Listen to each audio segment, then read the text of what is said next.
अस्सलामुअलैकुम वरहमतुल्लाहि वबरकातुहू। दोस्तों, हज 2025 में गए हुए हाजी जितने भी हैं माशाल्लाह सभी का हज हो चुका है और सभी हाजी माशाल्लाह अपनी बिल्डिंगों में पहुंच रहे हैं धीरे धीरे करके, क्योंकि हज का 5 दिन का जो मीना में रहने का वक्त है वो पूरा हो चुका है। सभी हाजी बिल्डिंगों में पहुंच रहे हैं। अभी जो हाजी मीना में है वो 13 तारीख की रमी करके इंशाल्लाह वो भी पहुंच जाएंगे अपनी बिल्डिंगों में। और बहुत सारे हाजी जो कि मक्का शरीफ के अंदर में बिल्डिंगों में पहुंच चुके हैं माशाल्लाह, उनके लिए क्या क्या काम अभी करना है और किस तरह से उनको अपनी ज़िंदगी गुजारनी है इसके ऊपर अभी सोचना चाहिए, क्योंकि हज होने के बाद माशाल्लाह वो पाक साफ हो चुके हैं और जैसे माँ के पेट से बच्चा पैदा होता है उसी तरह से वो हज करके अपने गुनाहों से पाक हो चुके हैं। तो अभी उनको इस तरह के कोई गुनाह नहीं करने चाहिए जिसके अंदर में अल्लाह ताला नाराज होता है और उनको गुनाहों की सज़ा में अल्लाह मुब्तला कर देता है। तो ऐसे गुनाहों से बचना चाहिए, इसके बारे में हम पूरी तरह से बात करेंगे इंशाल्लाह। और बहुत सारे हाजी कुछ कंप्लेन लेकर भी आए थे जिसके अंदर में बहुत सारे वीडियो भी बनाए हैं और जो सोशल मीडिया पर वो वीडियो मौजूद है। तो इन छोटी मोटी तकलीफों के ऊपर भी बात करेंगे इंशाल्लाह। तो जो हाजी मेरे चैनल पे नए हैं प्लीज़ चैनल को सब्सक्राइब जरूर कीजिए और लाइक कीजिए, शेयर कीजिए, दूसरे हाजियों तक, दूसरे मुसलमानों तक भी इस तरह के वीडियो जरूर पहुंचाएं। तो दोस्तों, हज के अंदर में जितने भी हाजी गए थे भारत के अंदर से 1,22,500 के आसपास हाजी गए थे और माशाल्लाह उनका हज मुकम्मल हो चुका है। हज के 5 दिन जो मीना में गुजारे थे, मुजदलिफा, अराफात और जमरात के जितने भी अरकान थे वो सब पूरे होकर हाजी अभी बिल्डिंगों में पहुंच चुके हैं। और कुछ हाजियों को छोड़कर बहुत सारे हाजियों का हज आसानी से गुजर चुका है। कुछ तकलीफें भी आई हैं, लेकिन जो पिछले साल जो सऊदी गवर्नमेंट की जो नाकामी थी उस वजह से ज़्यादा हाजियों के इंतकाल हुए थे और बहुत सारे हाजी इसमें परेशान भी हुए थे। और इस साल हज के अंदर में काफ़ी आसानियाँ थी, बहुत ही ज़्यादा टेक्नोलॉजी का भी इस्तेमाल हुआ है और हज की जो भी अरकान थे वो हाजियों ने अच्छी तरह से मुकम्मल किए हैं। कुछ सऊदी गवर्नमेंट के इंतजामात बहुत ही अच्छी तरह से किए गए थे जिस वजह से हाजियों को कम से कम तकलीफ हो और हाजी अपना हज आसानी से कर सकें। इसके लिए सऊदी गवर्नमेंट ने भी काफ़ी अच्छे इंतजामात किए थे, खास करके सिक्योरिटी पुलिस के इंतजामात बहुत ही अच्छे थे। क्योंकि पिछले साल आपको पता होगा कि बहुत सारे हाजी ऐसे थे जो बगैर परमिट के मक्का में एंट्री करके हज के अंदर दाखिल हो गए थे, जिसकी वजह से बहुत सारे हाजी एक ही जगह पर जमा होने से और ज़्यादा गर्मी की वजह से और आउट ऑफ कंट्रोल पब्लिक होने से ज़्यादा इंतकाल हुए थे और लगभग 1500 का फिगर आया था पिछले साल। लेकिन इस साल अल्लाह का करम है, बहुत सारे हाजी आसानी के साथ हज कर चुके हैं और भारत की तरफ से भी ऐसी कोई माशाल्लाह बुरी खबर नहीं आई है कि किसी को भी परेशानी हुई हो या तो कोई हाजी इतना कुछ परेशान हुआ हो। थोड़ी बहुत खबरें पहले से ही आना शुरू हो गई थी। आपको पता होगा कि बिल्डिंगों की वजह से कुछ हाजी नाराज चल रहे थे, जिसके अंदर में कुछ बिल्डिंगों के इंतजामात अच्छे नहीं थे। कहीं के अजीजिया के अंदर में कुछ बिल्डिंगों में ज़्यादा एक एक रूम में 8-8 हाजियों को रखा गया था, कुछ वॉशरूम के भी इंतजामात अच्छे नहीं थे। इस तरह की वीडियोस भी आई थी और इसके ऊपर भी हज कमेटी ने इंशाल्लाह कुछ काम किया होगा। हज के अंदर में भी कुछ मक्का शरीफ में भी हाजियों को परेशानियों से आसानी दिलाने के लिए और कुछ खबरें मीना से भी आई हैं। बहुत सारे वीडियोस मैंने पिछले वीडियो में भी एक वीडियो दिखाया था आपको, जिसके अंदर में मीना के अंदर में कुछ हाजी परेशान थे।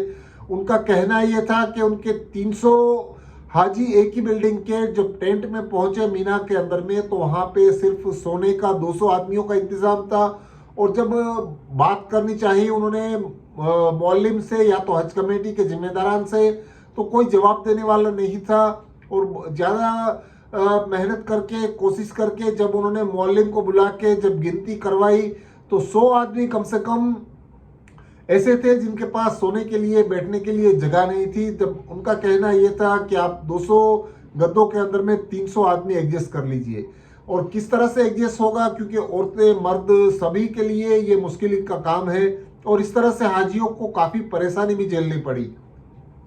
तो कुछ मकतब के अंदर में परेशान है हाजी और कुछ जगहों पर आसानी थी, वहाँ पर खाना पीना सभी तरह की चीज़ें रहना करना बहुत ही अच्छी तरह से किया गया था।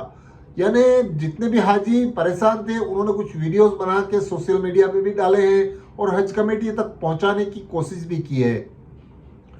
तो इस साल माशाल्लाह अच्छी तरह से हज गुजर चुका है और हज के बाद के जो भी इंतजामात रहते हैं, क्या क्या हाजियों को करना है, तो खास ध्यान रखना है। जो आप हज से पहले जो काम आपको नहीं करने थे वो आप कर रहे थे, उसको आपको उसके ऊपर गौर करना है। और साथ ही साथ जो भी फर्ज है, नमाज है, जिस तरह से हमको फर्ज किया गया है इस तरह से नमाज टाइम पर वक्त पर पढ़नी है।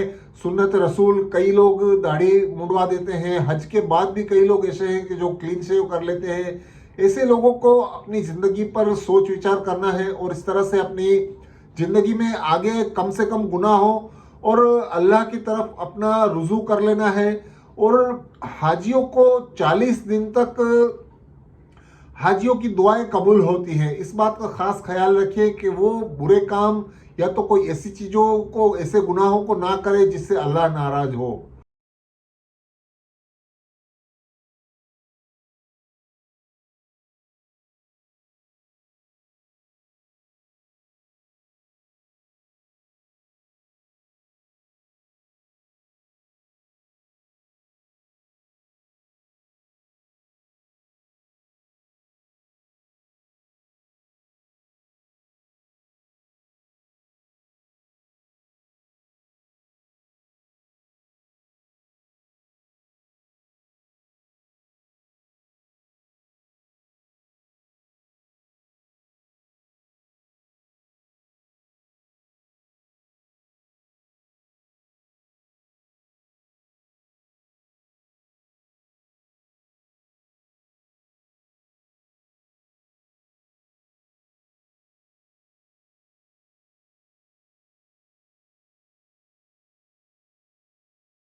तो इस तरह से आप देख रहे होंगे कि इस तरह के कामों से बचना है और इस तरह से आपको अच्छे अमल करने हैं और बुराइयों से दूर रहना है, क्योंकि आप हज करके आए हैं।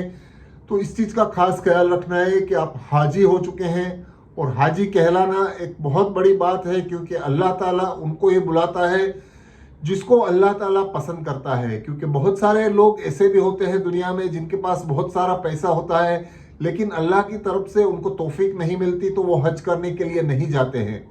तो इस बात का खास ख्याल रखें कि अल्लाह के मेहमान आप बन चुके हैं, अब उन गुनाहों से बचें जिससे अल्लाह ताला नाराज होता है। तो दोस्तों यही था आज का वीडियो। अच्छा लगा है तो चैनल को सब्सक्राइब कीजिए, लाइक कीजिए, शेयर कीजिए। अल्लाह हाफिज़।